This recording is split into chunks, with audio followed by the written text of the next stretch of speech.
पिछली किस्त में हमने आपको बताया कि रात का आखिरी पहर था जब ज़कोई सलाहुद्दीन अयूबी के खेमे से निकली।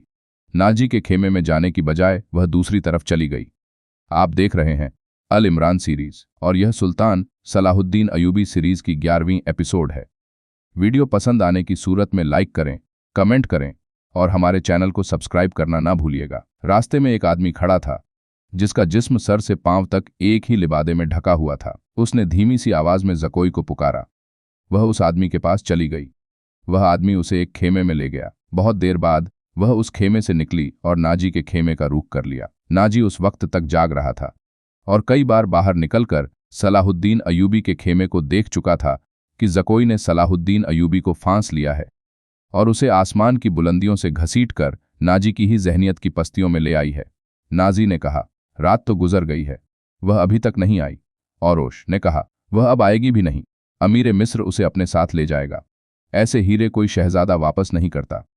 तुमने इस पर भी गौर किया है?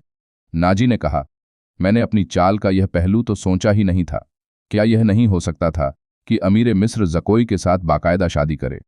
औरोश ने कहा, उस सूरत में यह खतरा है कि लड़की हमारे काम की नहीं रहेगी। वह है तो होशियार, नाजी ने कहा, मगर रकासा का क्या भरोसा? वह रकासा की बेटी है और तजुर्बाकार पेशावर है, धोखा दे सकती है। वह गहरी सोच में खोया हुआ था कि ज़कोई उसके खेमे में दाखिल हुई। उसने हंसकर कहा, अपने अमीर के जिस्म का वजन करो और लाओ उतना सोना। आपने मेरा यह इनाम मुकर्रर किया था ना? पहले बताओ, हुआ क्या? नाजी ने बेताबी से पूछा। जो आप चाहते थे, ज़कोई ने जवाब दिया। आपको यह किसने बताया था कि सलाहुद्दीन अयूबी पत्थर है, फौलाद है और वह मुसलमानों के अल्लाह का साया है? उसने जमीन पर पांव का ठूंठ मारकर कहा, वह उस रेत से ज्यादा बेबस है जिसे हवा के हल्के हल्के झोंके उड़ाते फिरते हैं। तुम्हारे हुस्न के जादू और जुबान के तिलिस्म ने उसे रेत बनाया है। औरोश ने कहा, वरना यह कमबख्त चट्टान था। हाँ, चट्टान था। ज़कोई ने कहा, अब रेतीला टीला भी नहीं। मेरे मुतल्लिक कोई बात हुई थी? नाजी ने पूछा। हाँ, ज़कोई ने जवाब दिया। पूछता था नाजी कैसा आदमी है? मैंने जवाब दिया कि मिस्र में अगर किसी पर आपको एतमाद चाहिए तो वह सिर्फ नाजी है। उसने पूछा कि तुम किस तरह उसे जानती हो? मैंने कहा, वह मेरे बाप के गहरे दोस्त हैं। हमारे घर गए थे और मेरे बाप से कहते थे कि मैं सलाहुद्दीन अयूबी का गुलाम हूं। मुझे समंदर में कूदने का हुक्म देंगे तो कूद जाऊंगा। फिर उसने मुझसे पूछा कि तुम बाइस्मत लड़की हो। मैंने कहा कि मैं आपकी लौंडी हूं। आपका हर हुक्म सर आंखों पर। कहने लगा, कुछ देर मेरे पास बैठो। मैं उसके पास बैठ गई। फिर वह अगर पत्थर था तो मोम हो गया और मैंने मोम को अपने सांचे में ढाल लिया। उससे रुखसत होने लगी तो उसने मुझसे माफी मांगी। कहने लगा, मैंने जिंदगी में पहला गुनाह किया है। मैंने कहा, यह गुनाह नहीं। आपने मेरे साथ धोखा नहीं किया, जबरदस्ती नहीं। मुझे बादशाहों की तरह हुक्म देकर नहीं बुलाया। मैं खुद आई थी, फिर भी आऊंगी।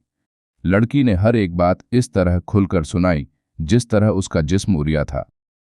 नाजी ने जोशे मुसर्रत से उसे अपने बाजुओं में ले लिया। औरोश ज़कोई को खिराज तहसीन और नाजी को मुबारकबाद पेश करके खेमे से निकल गया। लहरा की उस पुर असरार रात की कोख से जिस सुबह ने जन्म लिया वह किसी भी सहराई सुबह से मुख्तलिफ नहीं थी, मगर उस सुबह के उजाले ने अपने तारीक सीने में एक राज छुपा लिया था जिसकी कीमत उस सल्तनत इस्लामिया जितनी थी जिसके क्याम और इस्तेहकाम का ख्वाब सलाहुद्दीन अयूबी ने देखा और उसकी ताबीर का अज़्म लेकर जवान हुआ था। गुज़िश्ता रात उस सहरा में जो वाक़िया हुआ उसके दो पहलू थे।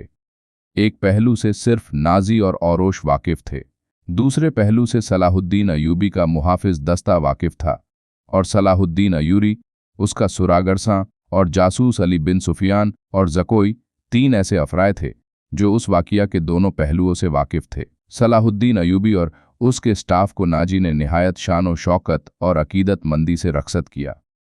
सूडानी फौज बा अदब खड़ी सलाहुद्दीन अयूबी जिंदाबाद के नारे लगा रही थी। सलाहुद्दीन अयूबी ने नारों के जवाब में बाजू लहराने, मुस्कुराने और दीगर तकल्लुफ़ात की परवाह न की। नाजी से हाथ मिलाया, अपने घोड़े को ऐड लगा दी। उसके पीछे उसके मुहाफिजों और दीगर स्टाफ को भी घोड़े दौड़ाने पड़े। अपने मरकसी दफ्तर में पहुंचकर वह अली बिन सुफियान और अपने एक नायब को अंदर ले गया और दरवाज़ा अंदर से बंद कर लिया। वह सारा दिन कमरे में बंद रहे। कमरे के अंदर खाना तो दरकिनार पानी भी नहीं गया। रात काफी गुजर चुकी थी जब तीनों बाहर निकले और अपने घरों को रवाना हुए।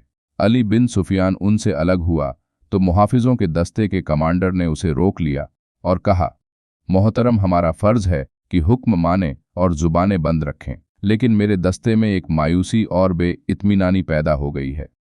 खुद मैं उसका शिकार हो रहा हूं। कैसी मायूसी?